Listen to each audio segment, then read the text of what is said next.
Hey everybody, it's the Film Hustlers here. We just want to thank you guys for listening for this year. This year was a great year. This 2023 was a great year for the Film Hustlers. Every year is a great year. Oh, we did Beautiful Darkness. We did Beautiful Darkness. Right. It's still circling the film festivals. It did extremely well. That's all due to the listeners and to our sponsor, which I have to give a lot of props to. It's all due to the pigeons. Extrememusic.com, Russ Emanuel supporting us in that fourth season and helping us make that movie, and it was amazing. So I just want to thank our sponsor, our partner, extrememusic.com. Thank all of you. Please remember to share the shows. You guys have been doing it. I noticed people are posting about it. People are putting it in their stories.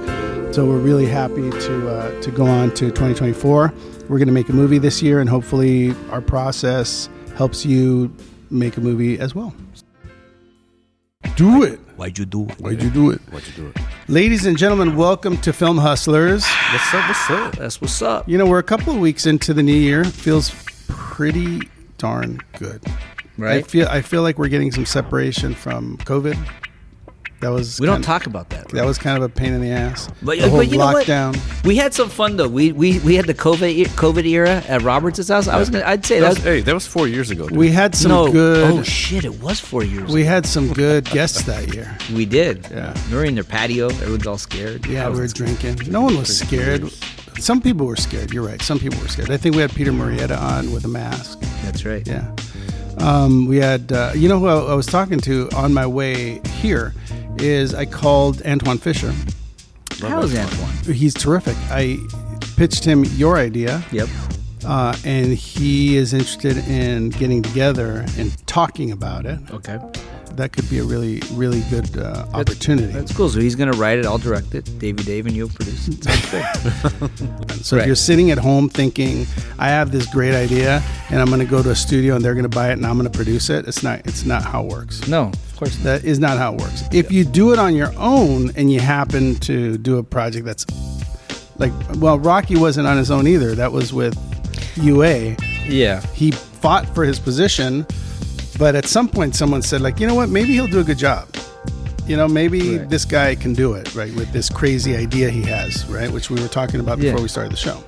But a lot of things had to fall into place that weren't necessarily like him, you know, them thinking the changing of the guards, right? So they approved it, and then when the new guard came in, they said, okay, who's the guy playing this Rocky? Oh, he's in Lords of Flatbush. They thought he was the lead in Lords of Flatbush. They didn't think it was the guy, Sylvester Stallone, who had like a bit part. They didn't do their homework. No, and then they were already they were already impregnated. They were already invested, so the movie was rolling, and they couldn't stop, right? Yeah, but you got to look. I was thinking about this. It's so weird. I was thinking about so many things today, maybe because of the new year or whatever, but I was thinking about getting projects made, you know, because a lot of times, like I was at a bowling alley in Highland Park. You guys been to that bowling alley in Highland Park? It's amazing. Mm-mm. It's super old. It's got all the original workings. Really? Yeah, it's amazing. And they got couches. I mean, it was like out of a movie. I went to my wife was meeting her family there. Okay. But I don't even know why I brought up Highland Park, but I was thinking about what it takes to get a project made. And when I was at Highland Park at this bowling alley, I ran into a director that I know. Yeah.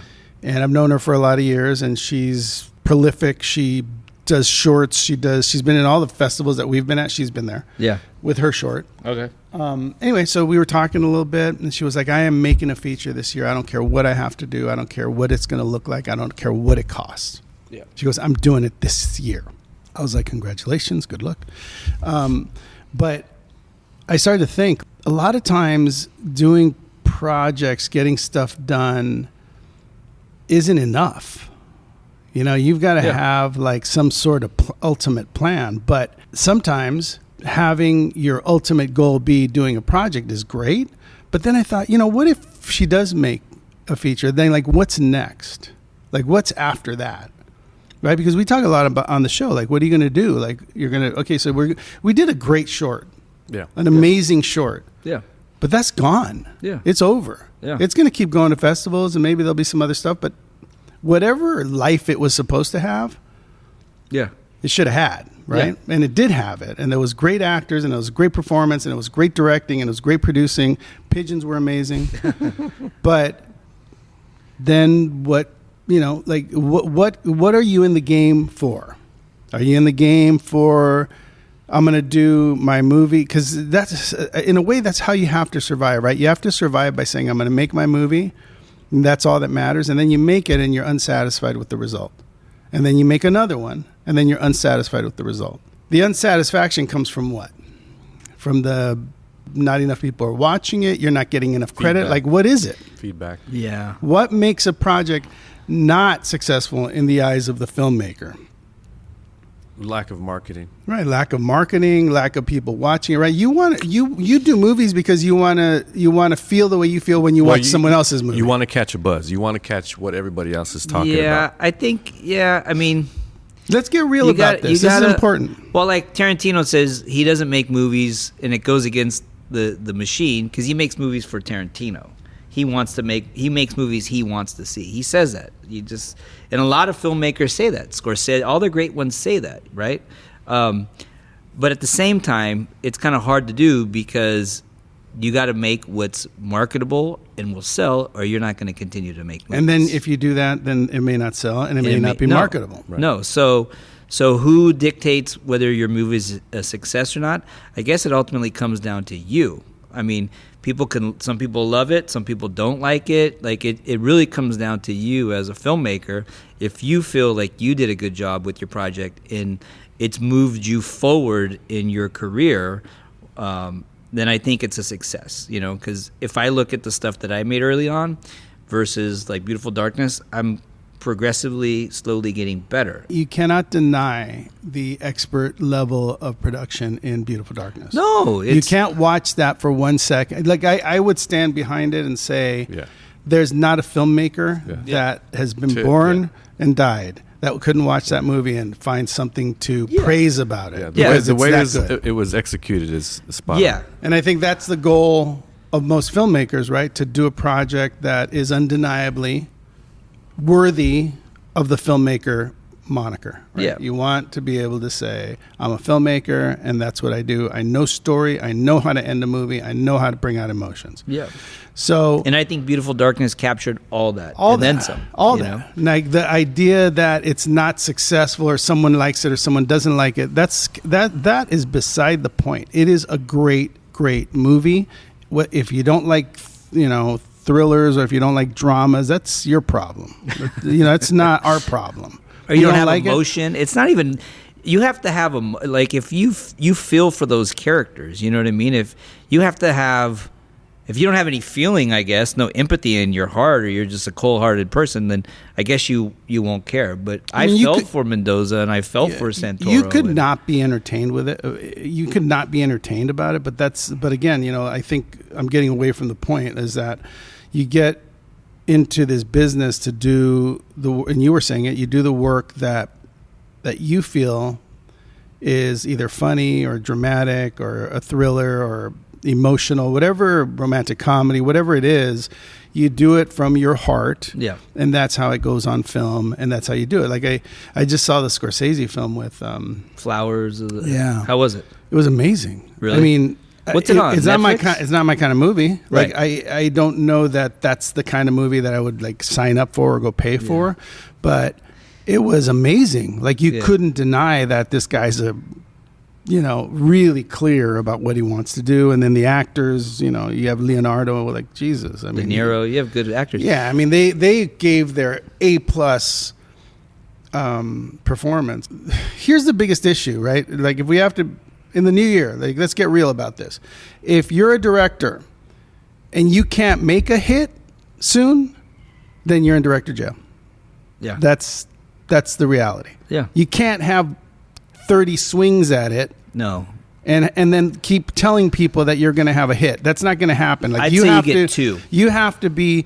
You mentioned Tarantino, so let's bring him to the table. You have to be Tarantino. Yeah. That every time you step up to the plate, you're probably going to hit a home run. Well, his first film, he'll say, was his film school. It wasn't Reservoir Dogs? No. That was his first Well, Industry he movie. got a chance because of his first one. Yeah. They gave him another chance to say, okay, we I think like he, you. I think he we get see two your- swings, your- but yeah, he did go ahead. write. And that was $1 million bucks, He too. did write True Romance, so that you knew he could write. Yeah. You know what I mean? You knew.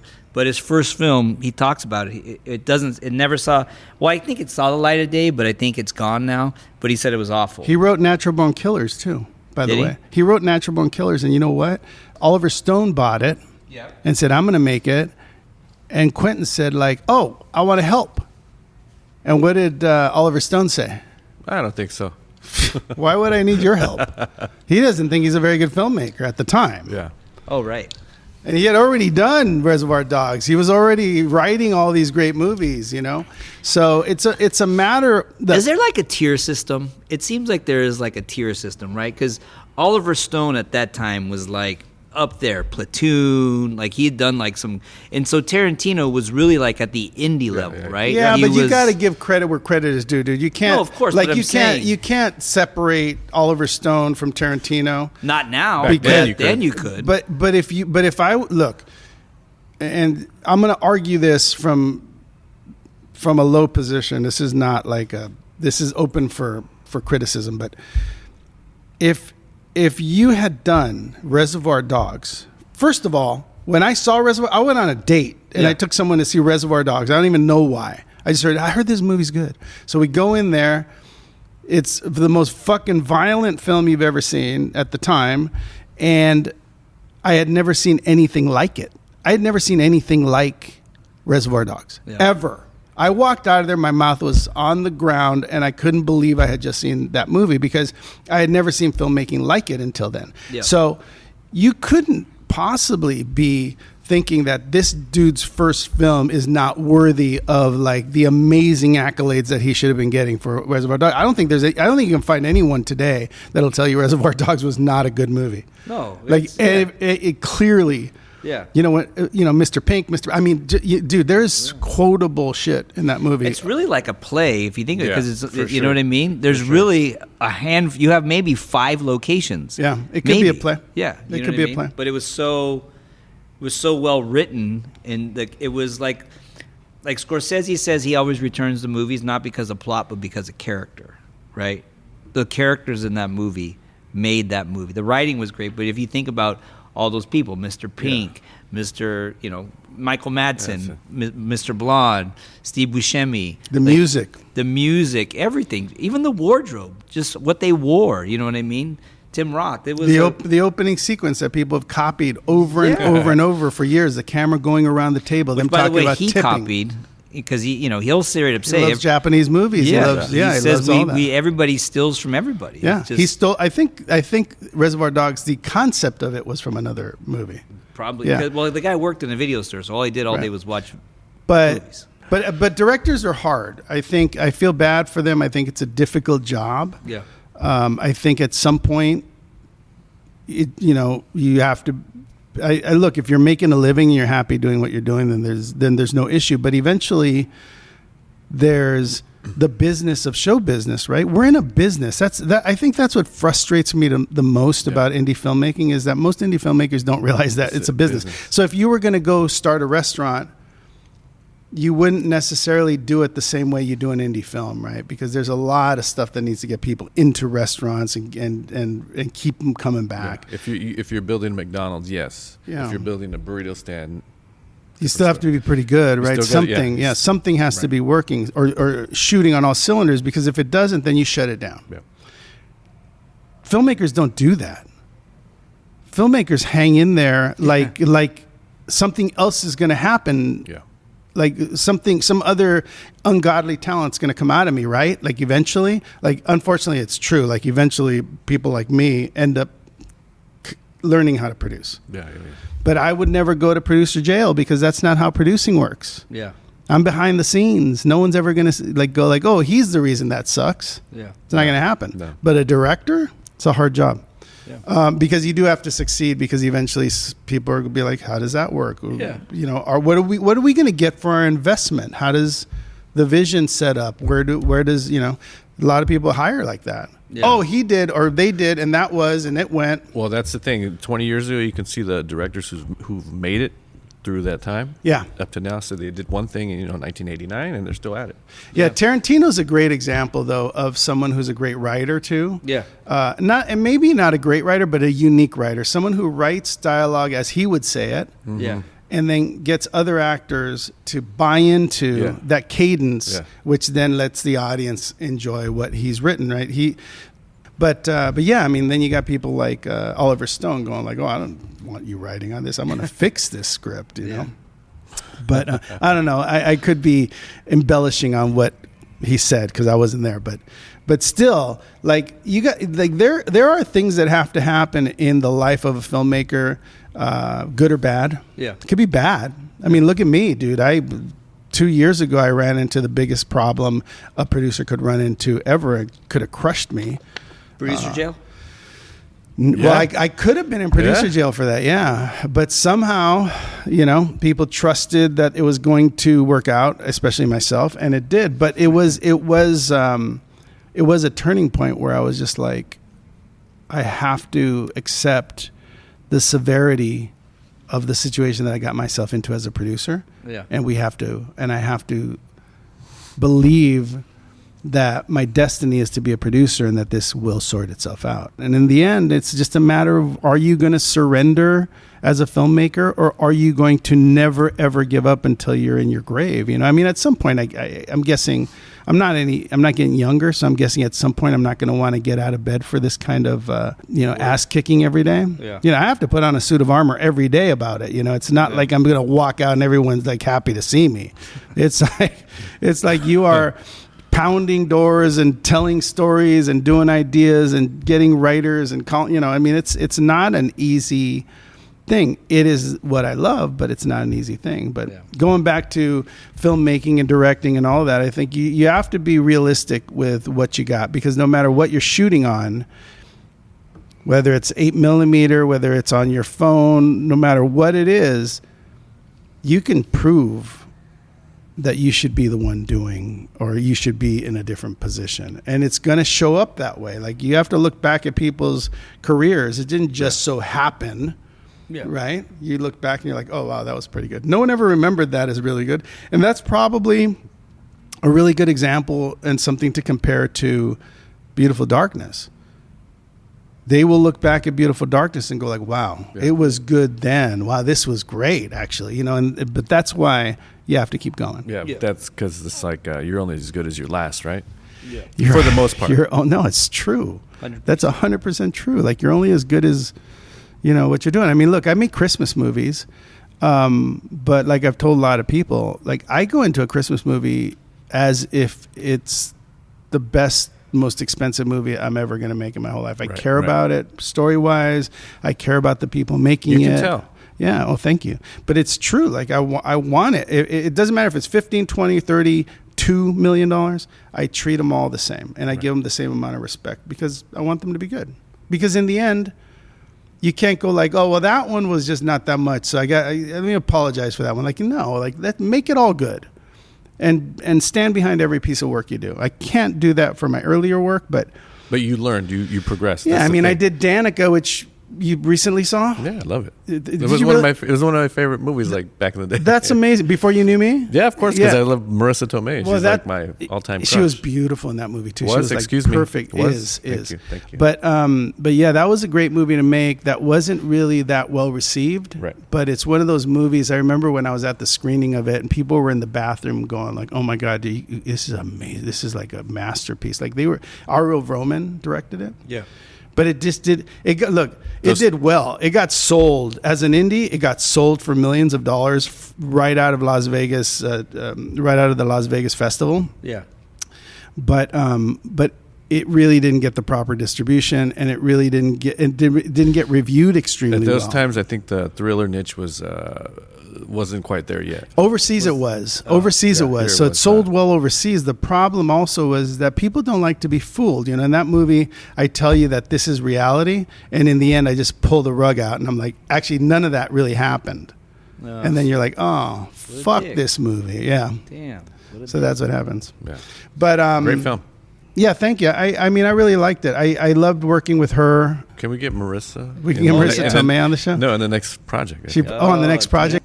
It's one of those films for me that if I watch it, like I'll think about it. Like if I haven't watched it in years, but I always think about like a scene. Like I can see a frame of the movie in my mind. It's weird. If you have the will to make movies, make movies. If it's hurting your life to make movies, then find a way to do it differently so that you could feed your family. And then you just have to measure yourself. You know, I started really young. You know, sometimes I always felt like I was behind. I made my first movie when I was 30, right? I produced my first movie, raised my first money when I was 30.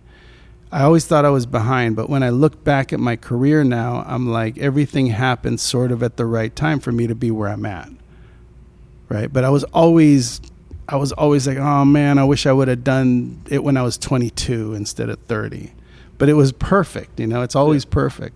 Yeah. You have to think about where you're at, what you're doing, how you're going to do it, and just and try to set some plans and some parameters. You know, like this year we're going to do a movie via foreign distribution.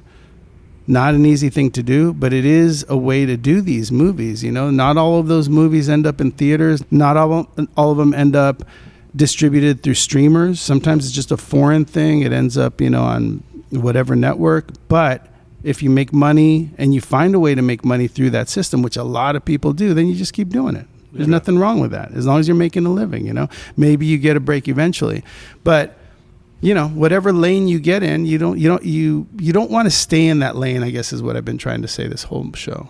You want to do your lane, and then you want to move out of it, just like Tarantino did. Yeah. You want to move out of it, just like Rodriguez did. He didn't keep doing El Mariachi. Right. He moved into $50 million movies. Spy Kids. He moved into Spy Kids. Spy Kids, yeah. You know, he moved into other things. So I don't know. I think the key thing for 2024 is find a bigger game to play. If you've been playing the game of making small stuff, find a bigger game to play, and then see, you know, if you can make it in a different pond. Because that's the only way you're going to get someone else to say, oh, you know what, you should probably be producing, or you should probably be acting in, or you should probably be directing this bigger thing for me. Yeah. Because they're not going to do it if you're going to stay in the lane of these small things. Yeah. So get out there, get it done, 2024. That's all I got for you. That's good. Hey, this is a good jump to the new year. Yeah, but I do want to, I know we've already talked about extrememusic.com at the head of the show, but I do want to mention again that extrememusic.com has the best music. I just noticed they have new drops every day. Wow. Like every day there's like new albums and new music and new stuff to put into your movies. I'm going to be using it. We're doing 2 Christmas movies this year, back to back. And I'm going to be searching through that Extreme Music library. Yeah, you're going to be on location for like 2 months. No. I'm going to be on location for 3 months. Damn. Maybe a little bit less. How are we going to do the 2.5. podcast? We're going to do it via satellite. Well, you guys will be there with me for the first movie. Yeah. And then for the next month. What is that, 2 weeks? 2.5 weeks? No, you guys will be there for 3 weeks.